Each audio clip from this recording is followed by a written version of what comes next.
We have also been thinking of doing this, but in certain parts of the country, some people have tried to preserve all those leaves and flowers which are considered sacred. Why are they considered sacred? Why is one flower more sacred than the other? What is this nonsense all about? Is it some kind of a prejudice? See, right now, there are two trees here. This is Pongumaram and this is what? You must spend time for all these things. You need to spend time. If you spend time with this tree and this tree, you will see if you become meditative, you will naturally move towards this, not towards that. Why is this so? After all, everything comes from the soil. The neem tree, the neem fruit and the mango fruit come from the same soil, but they taste very different, isn't it? Same soil, right here they're going side by side, but they taste very different. So, how this particular life processes the same soil and how that life processes the same soil is different. Or if you want to look at it that way, between a worm and an insect and yourself and one more other human being, what is the difference? All the same stuff, but still what we make out of it is different, isn't it? So in every society, it doesn't matter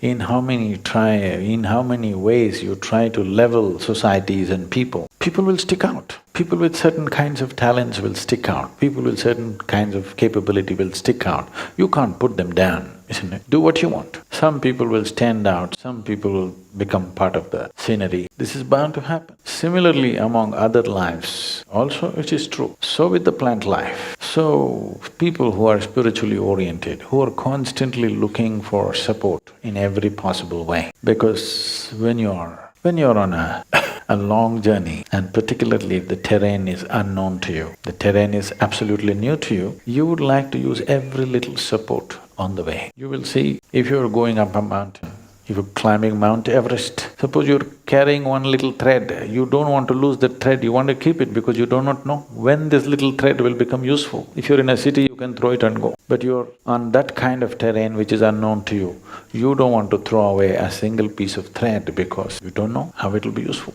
tomorrow. So when you're on the spiritual path, the same goes, because it's an unknown terrain. Every little thing that could support you, people identified. So they did not leave even the flowers and fruits and leaf, all the things that can support you. So always it is said, Vilva is dear to Shiva. What does he care, okay? It's not that it is dear to Shiva. When we say it's dear to Shiva, in some way its reverberance is closest to that we refer to as Shiva. It is closer.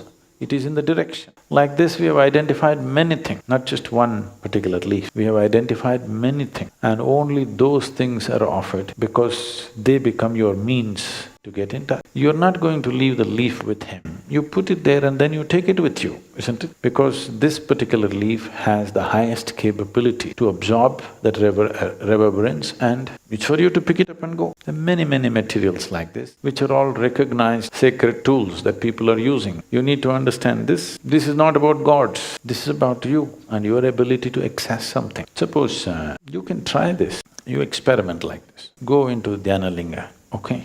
Let's say with like this, organic cotton, and sit there, see how it feels. Go sit with raw silk and see how it feels. Go sit there with some nylon cloth, see how it feels. Wear a plastic wrap around you, go sit there, see how it feels. Don't believe anything, just experiment. 3 days you wear one kind of clothing and sit there. You will… if you have little sensitivity, you will know the difference. Then you will naturally choose the right thing. So the important thing is, when you go sit there, everything that you have should help you to absorb and nourish yourself. That's the idea. So the Vilva leaf has such a capability. If you place it on the linga and then take it, its ability to retain that reverberation for a long period of time, it stays with you. If you keep it for a few days with you, it makes a difference. You can try this. Vilva leaf can be offered and you put it in your chest pocket and walk around. It will make a difference for you in terms of your health, well-being, mental state, everything. So people identified this thing with observation, with meditativeness, not… in this forest there are so many trees, so many varieties of trees. This is part of the Western Ghats. It is the second oldest mountain on the planet, and it is the oldest mountain on the planet in the tropical region on this planet. So in terms of variety of vegetation, there is no match for this Western Ghat. This is only a small finger which has come inland, otherwise it runs along the coast. In all this variety of trees and leaves, why they choose one leaf? Somebody recognized it and he stands out. You can't ignore him. You can also try this. You can go and pluck 10 different varieties of leaf. Place all of them near the linga and take all of them and keep it with you. You will see the difference yourself. It'll take a certain level of sensitivity for you to see that, but there's no question, those who are sensitive will feel the difference. With their eyes closed, if their eyes are open, they may be prejudiced. You take a bunch of 10 different kinds of leaves, tie it up in a cloth like this so that you can't see what leaf it is. Place it there, I will recognize the leaf. Other things I may not be able to recognize. You keep Vilva there, I'll say this is Vilva. You don't have to call me for that. You take your Rudraksha and hold it, it will tell you. It's a little more intelligent than you.